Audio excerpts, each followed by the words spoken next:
Sahabat muslim, segala sesuatu di alam semesta beserta ciri-ciri yang ada pada ciptaannya menunjukkan ilmu dan kekuasaan Allah. Sang pencipta yang maha agung, Allah seringkali menyatakan hal ini dalam Al-Quran, di mana ditegaskan bahwa segala sesuatu yang diciptakannya pada hakikatnya adalah ayat Allah, yakni tanda-tanda kekuasaannya. Di ayat ke-17 surat Al-Ghasyiyah, Allah menyebut seekor binatang yang hendaknya kita pikirkan dan renungkan dengan seksama, yakni unta. Allah berfirman, "Maka apakah mereka tidak memperhatikan unta bagaimana dia diciptakan?" Salah satu ciri khas unta adalah struktur tubuh yang sangat kuat dan tahan terhadap kondisi lingkungan yang paling ganas sekalipun. Unta mampu bertahan hidup berhari-hari tanpa makan dan minum. Mamalia ini dapat melakukan perjalanan jauh dengan beban ratusan kilogram di punggungnya selama berhari-hari. Inilah kemampuan yang luar biasa dari unta yang perlu kita perhatikan sebagai tanda-tanda kebesaran Allah.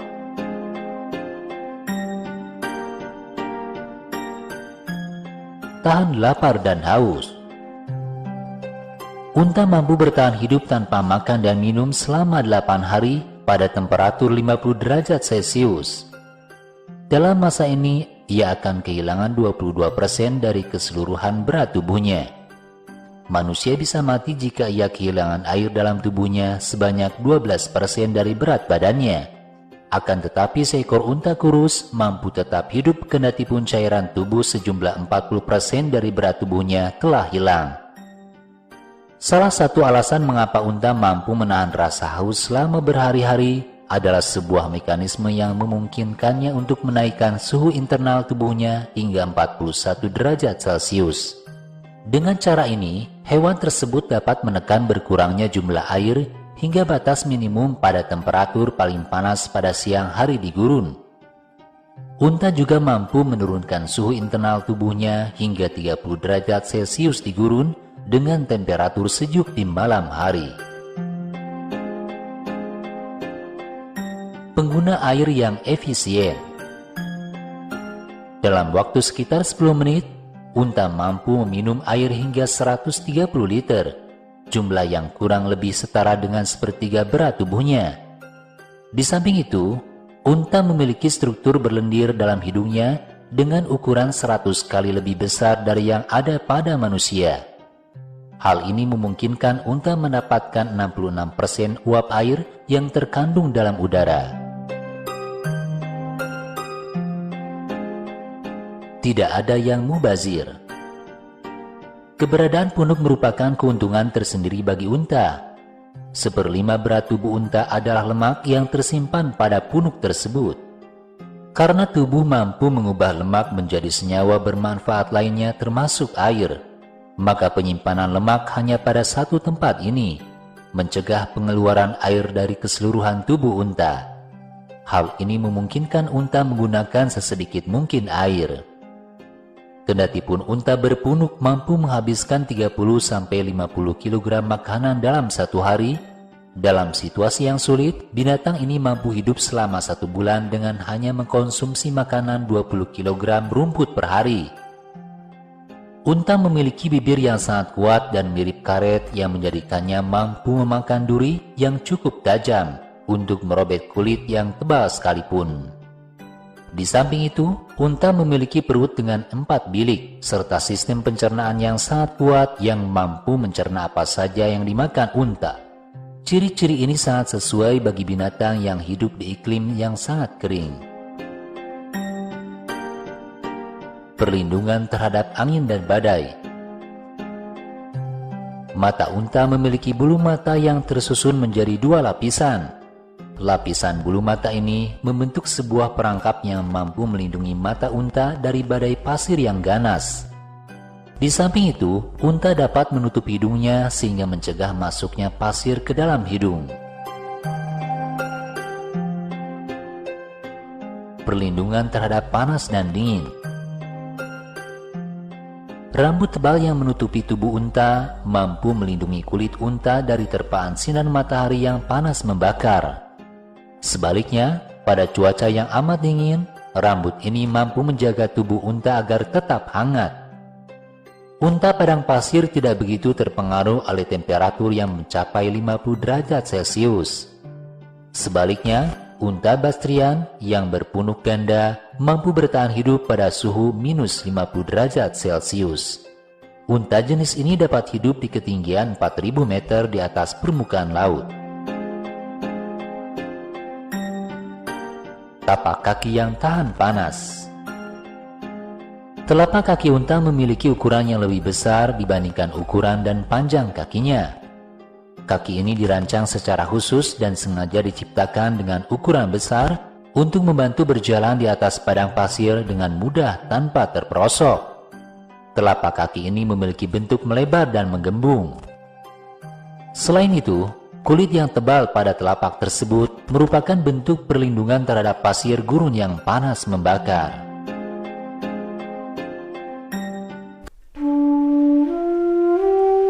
Assalamualaikum warahmatullahi wabarakatuh. Sahabat beriman, manusia memandang nyamuk sebagai serangga yang sangat mengganggu. Gigitan nyamuk yang menimbulkan gatal dan sakit menjadi alasan membasmi nyamuk. Iya, begitu yang sering dilakukan. Sakit tidak berartinya kehadiran nyamuk di tengah kehidupan kita. Lantas, mengapa Allah menciptakan nyamuk? Apakah nyamuk punya peran dalam kehidupan manusia? Apakah berdosa ketika membunuh nyamuk? Tonton video ini hingga akhir agar tidak sesat. Untuk apa nyamuk diciptakan? Sepintas, tidak ada hal positif tentang nyamuk di mata manusia. Makhluk yang berukuran kecil ini bahkan bisa dibilang kehadirannya tidak diharapkan. Bukan tanpa alasan, aktivitas manusia bisa terganggu karena gigitan nyamuk. Kalau hanya gatal, masih hal biasa. Masalahnya, gigitan nyamuk bahkan menimbulkan penyakit. Penyakit yang ditimbulkan karena gigitan nyamuk adalah malaria dan demam berdarah. Organisasi Kesehatan Dunia atau WHO bahkan menyebut nyamuk adalah salah satu hewan yang paling mematikan di dunia. Pada tahun 2015, penyakit malaria yang disebabkan oleh gigitan nyamuk menyebabkan 438.000 kematian. Sementara, demam berdarah meningkat 30 kali lipat dalam 30 tahun terakhir. Ulah nyamuk yang menyebabkan munculnya penyakit mematikan memang mengerikan. Namun, membasmi nyamuk hingga punah bukanlah solusi. Perlu diketahui bahwa setiap makhluk hidup di muka bumi ini punya rantai makanan yang saling ketergantungan. Seorang pakar serangga bernama Grayson Brown dari Laboratorium Public Health Entomology University of Kentucky menyatakan, jika nyamuk punah, banyak serangga akan sulit mendapatkan sumber makanan. Yang mana, larva nyamuk sangat penting dalam ekologi air. Ada banyak serangga lain, serta ikan kecil, hidup karena makanannya dari larva nyamuk. Singkatnya, nyamuk menjadi sumber makanan untuk hewan lainnya.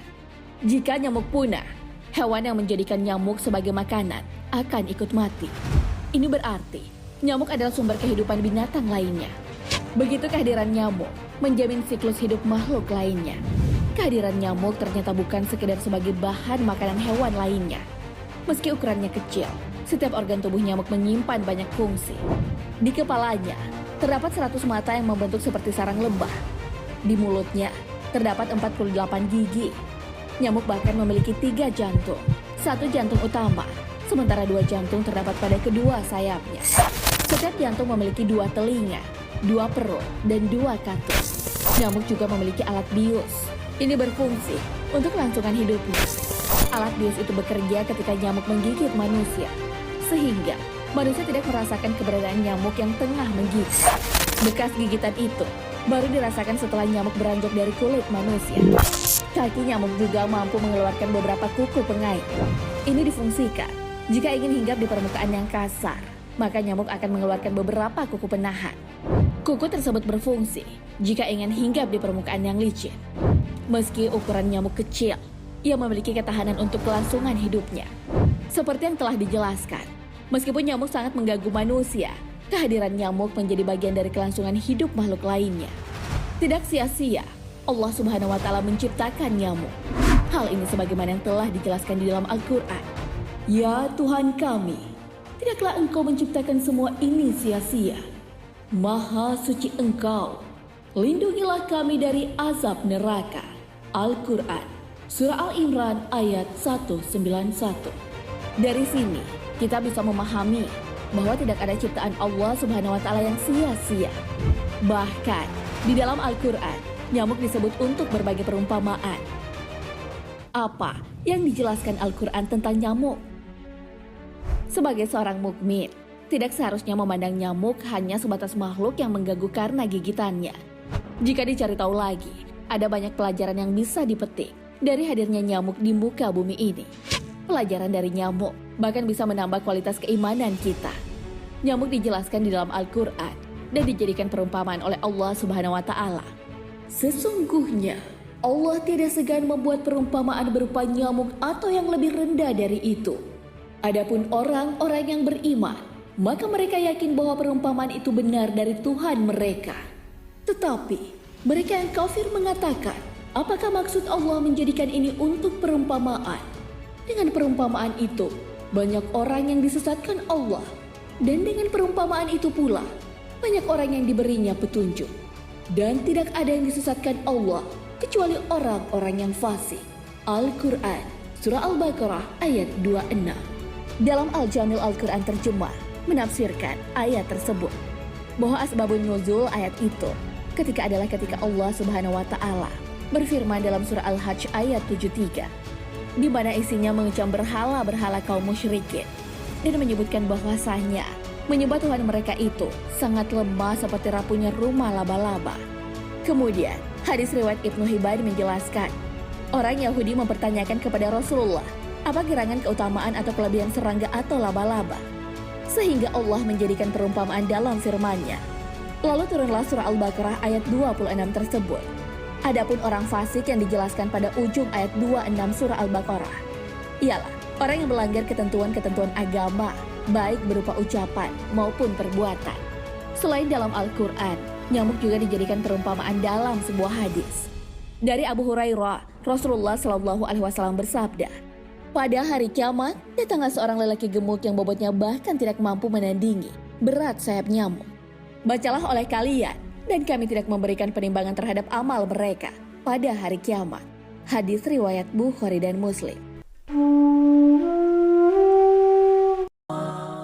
Assalamualaikum warahmatullahi wabarakatuh. Apa kabar sahabat beriman?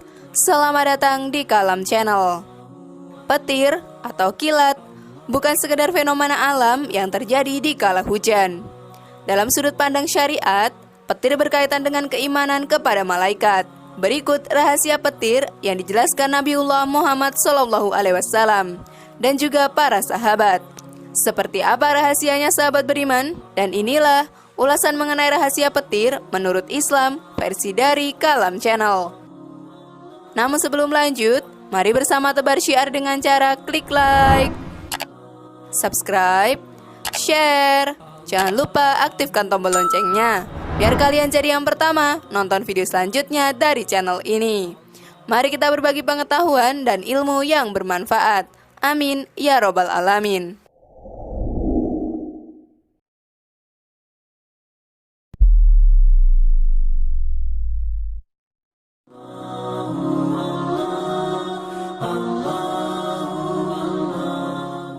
Riwayat dari Nabi. Rasulullah bersabda, Ar-Ra'du adalah malaikat yang diberi tugas mengurus awan dan bersamanya cambuk pengoyak dari api yang memindahkan awan sesuai dengan kehendak Allah. Beliau kemudian ditanya tentang suara yang muncul setelah petir. Nabi menjawab, ialah hardikanya terhadap awan jika ia menghardiknya untuk mengaraknya hingga berhenti di tempat yang diperintahkannya. Hadis riwayat At-Tirmizi. Riwayat lain tentang petir datang dari Ibnu Abbas, bahwasanya sekelompok Yahudi menemui Rasulullah dan berkata, wahai Abul Qasim, kami akan bertanya kepadamu tentang beberapa hal. Jika engkau menjawabnya, kami akan mengikutimu, membenarkanmu dan beriman kepadamu. Kabarkan kepada kami tentang petir, apakah itu? Rasulullah bersabda, petir adalah salah satu malaikat Allah yang ditugasi mengurus awan, dan suara yang terdengar darinya adalah hardikannya terhadap awan jika ia menghardiknya hingga berhenti di tempat yang diperintahkannya. hadis riwayat Ahmad, atau Brani, dan lainnya.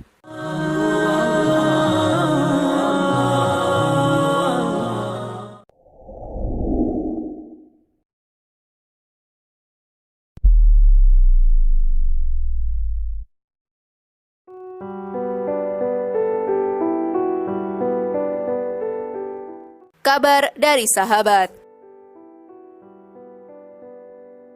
Diriwayatkan bahwasanya ketika Ibnu Abbas mendengar petir, sang sahabat berdoa, "Maha suci Allah yang petir bertasbih kepadanya." Lalu Ibnu Abbas berkata, "Sesungguhnya petir adalah malaikat yang meneriaki untuk mengatur hujan sebagaimana penggembala membentak hewannya." Al-Adabul Mufrad, hadis 722.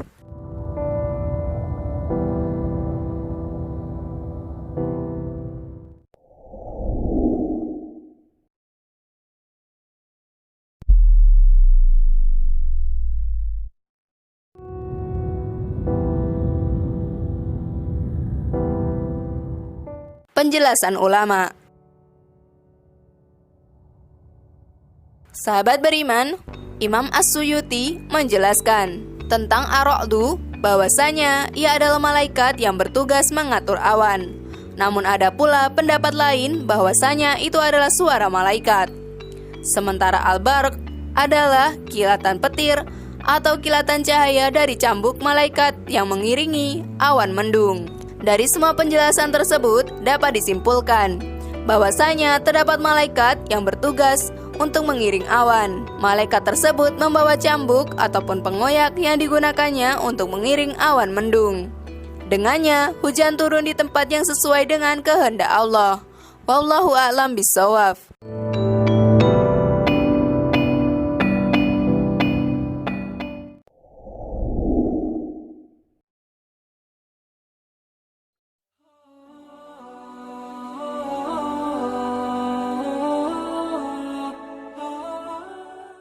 Dan itulah tadi ulasan mengenai rahasia petir menurut Islam.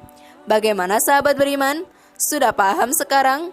Semoga informasi tadi bermanfaat ya, dan membuat kita berpikir lebih bijak. Sekali lagi mari bangun Kalam channel ini dengan cara klik tombol subscribe, like, share, dan aktifkan tombol loncengnya. Wassalamualaikum warahmatullahi wabarakatuh. Dan jangan lupa tonton video yang lainnya ya.